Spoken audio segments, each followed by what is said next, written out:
Muy buenos días, tardes, noches, madrugadas. Hoy un saludo a todos mis amigos que nos observan desde YouTube.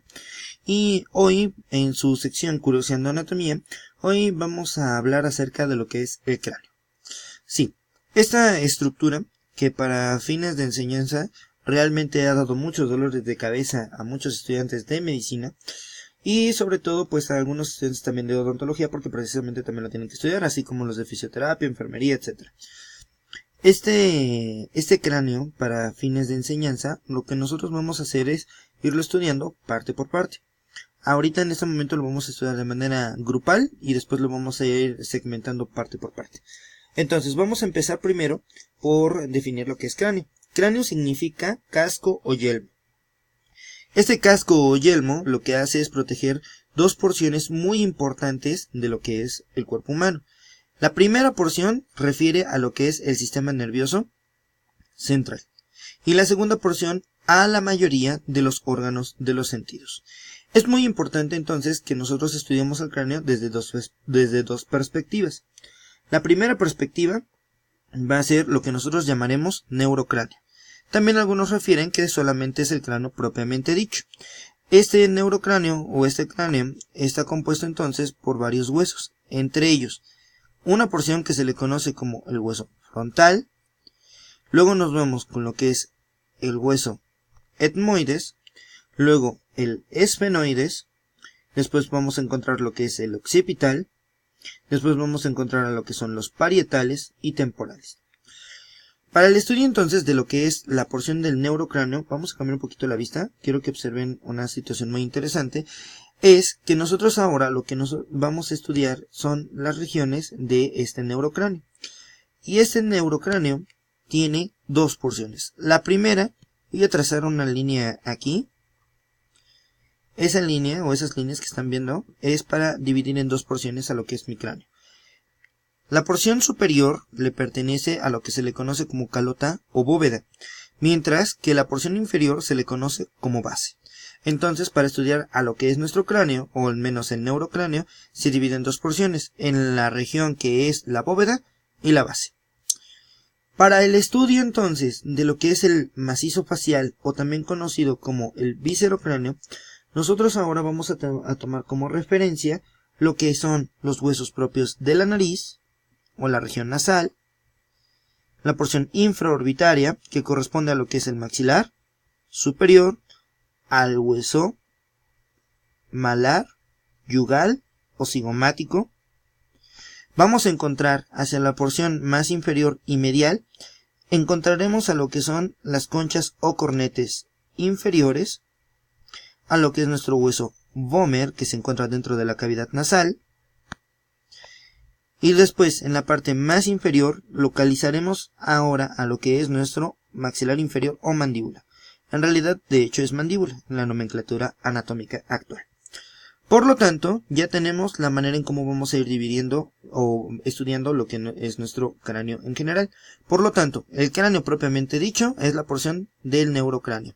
Es decir, los huesos que van a encerrar o que van a contener al sistema nervioso central. Mientras que la porción del viscerocráneo o el macizo facial a los órganos de los sentidos. Una vez que hemos establecido eso, ahora vamos a empezar entonces a estudiar lo que es la porción de nuestro neurocráneo. Y para poder estudiarla, vamos entonces a ir viendo parte por parte. A mí me gusta más empezar lógicamente por lo que es la base de cráneo, ya que la base de cráneo es una de las regiones más, pues no interesantes, sino más bien que es la más difícil de entender en algunas ocasiones. ¿Por qué la más difícil de ir entendiendo? Bueno, fíjense bien lo que vamos a ir estudiando. Lo que ocurre es que estas regiones de lo que es la base de cráneo está altamente remodelada, es decir, tiene muchas estructuras por las cuales entran y salen por algunos agujeros que nosotros encontramos en esta base de cráneo. Pero ahorita lo que nos interesa es ir empezando a describir porciones de lo que es nuestra base de cráneo, al mismo tiempo partes de lo que son algunos huesos que nosotros vamos a ir estudiando aquí. Es decir, Vamos a empezar entonces por definir que en esta base de cráneo va a estar dividida en 3 regiones. No dividida, sino más bien nosotros la vamos a estudiar en 3 porciones. La primera porción o la primera parte, que está delimitada por esta región, vamos a trazar aquí esta línea, para que ustedes entonces tomen un poquito más de idea. Esto se le conoce como la región anterior del cráneo o el primer piso de la base de cráneo. Muy bien. El primer piso de la base de cráneo lo van a formar entonces unas estructuras conocidas como fosas frontales. Esas fosas frontales tienen la característica de que van a estar delimitadas por la región anterior o la lámina interna de lo que es mi hueso frontal. Ahora, si ustedes entonces observan, frontal significa adelante. Muy bien. Entonces, nuestro hueso frontal o nuestro hueso anterior va a estar delimitando a esta región. Esto que estoy marcando de azul se le conoce como fosa frontal. De un lado y de otro. En esas fosas frontales tienen la característica de que por atrás se van a articular con otro de los huesos que nosotros encontramos en el cráneo. Ese hueso se llama el hueso esfenoides, que de hecho aquí estoy marcando como es parte del recorrido de la región de nuestro hueso esfenoides. Por la parte media vamos a encontrar un pequeño escote, un arco, o también refieren como una escotadura.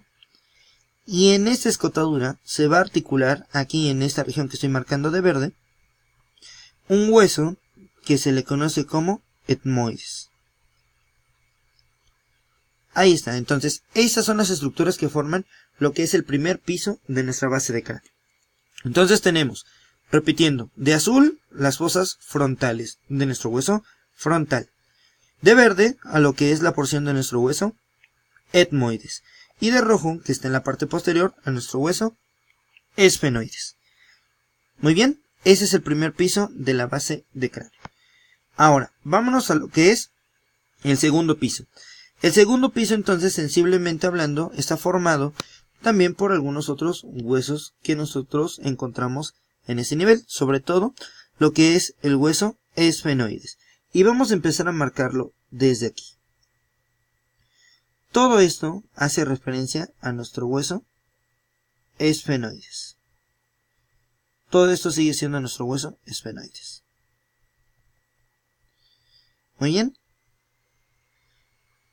De nuestro hueso esfenoides, todo eso que acabo de marcar aquí, que es la porción de nuestro hueso esfenoides, chistoso porque siempre le decimos que tiene forma de murciélago. A veces hacíamos la esfenoide señal para dar asesorías de anatomía, de a modo de broma.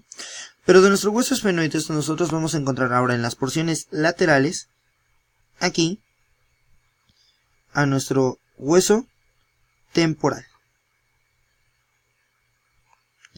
Muy bien, aquí está nuestro hueso temporal. Y obviamente el temporal del otro lado. Entonces, el piso medio de lo que es nuestra base de cráneo está formado precisamente por nuestro hueso esfenoides y nuestro hueso temporal. Muy bien, entonces los dos temporales y el esfenoides. Ya está. Ahora, la parte posterior o el tercer piso de la base de cráneo está formado ahora por los siguientes huesos. En algún punto, algunos van a referir que solamente la porción de lo que es nuestro hueso occipital, que de hecho aquí lo vamos a marcar, es el único que forma la parte del piso posterior. Sin embargo, vamos a ir viendo que no solamente es el occipital, sino que la porción del temporal está abarcando dos regiones, tanto la porción media como la porción posterior. Pero aquí entonces nosotros encontramos a nuestro hueso occipital. Todo esto que voy a marcar de rosa o fuchsia, esto es el hueso occipital. Muy bien. Ya que tenemos entonces derivadas las tres porciones, la porción anterior, la porción media y la porción posterior, Ahora vamos a ir viendo detalles anatómicos importantes de cada una de las regiones. Vamos ahora a hacer un pequeño zoom, vamos a acercarnos para que ustedes entonces vayan observando los detalles anatómicos de las siguientes estructuras. Y vamos a empezar entonces primero por el primer piso de la base de cráneo. Muy bien, quiero que entonces ahora ustedes sean observadores y entonces lo primero que quiero que observen es que en las fosas frontales, como lo estamos viendo desde arriba, vamos a ver lo que es el piso de estas fosas frontales. Dentro de este piso de las fosas frontales vamos a localizar unas pequeñas eminencias que están marcadas aquí y acá, y se le conocen como eminencias mamilares. Esas eminencias mamilares van a estar sumidas o con impresiones que parece que el dedo estuvo jugando con ellas. A esas regiones nosotros le vamos a decir impresiones digitales. Muy bien. Dentro de las porciones de las fosas frontales, en este piso que se le conocen como eminencias mamilares y aquí las impresiones digitales encima de ellas, vamos a localizar también algunos surcos que va a dejar parte de nuestra arteria meningia media. Ya que localizamos ahora esto, vamos ahora a ver que en medio de nuestras fosas frontales vamos a localizar una eminencia de forma lineal. Esta eminencia de forma lineal va a venir de arriba hacia abajo. Va a dar una curva y después se va a abrir en dos porciones. Pero lo que me interesa primero es esta región. A esta línea que yo le acabo de poner aquí se le conoce como cresta frontal media o cresta frontal interna, también así le hacen referencia. Esta cresta frontal interna me va a servir como inserción para lo que es la dura madre. No es la única estructura que va a llegar a ese punto, pero aquí entonces ya les acabo de marcar lo que es la cresta frontal interna o cresta frontal media. Por abajo nosotros vamos a encontrar esto, un agujero, este espacio, ¿de acuerdo? A través de este espacio nosotros vamos a ver que la dura madre no solamente va a llegar a adosarse a este punto, sino que además de adosarse aquí, va a llegar una pequeña prolongación y se va a introducir a este agujero de manera que lo podemos obliterar. Este agujero no tiene salida como tal. Esto nosotros le referiremos como agujero ciego. ¿De acuerdo? Un agujero que no tiene salida se le conoce como agujero ciego. Se forma un fondo de saco. En algunos casos se describe como una porción venosa que va a atravesar a través de este agujero. Y entonces a esa porción venosa algunos autores les han referido como una vena emisaria. Una vena emisaria es tan pequeña que no tiene válvulas. ¿De acuerdo? Entonces esto, o a través de lo que es el agujero ciego, hacen referencia de que pasa esa famosísima vena emisaria. Muy bien, la vena emisaria. En 1920, el anatomista Giuseppe Sperino describió una comunicación que existe en la porción tanto nasal, orbitaria y frontal, y entonces él hizo la disección de una porción venosa que comunicaba esas tres regiones. Por lo tanto, él en su descripción hacía referencia de que esta vena emisaria era capaz de comunicar a esas regiones y drenar toda la porción tanto orbitaria, nasal y frontal. Por esto, cuando existe esa vena, se le hace referencia como la vena emisaria de Giuseppe Sperino. Giuseppe Sperino. Muy bien. Pero bueno, este es el epónimo. Pero ya sabemos ahora entonces por qué el médico Giuseppe Sperino hizo la referencia de esta vena.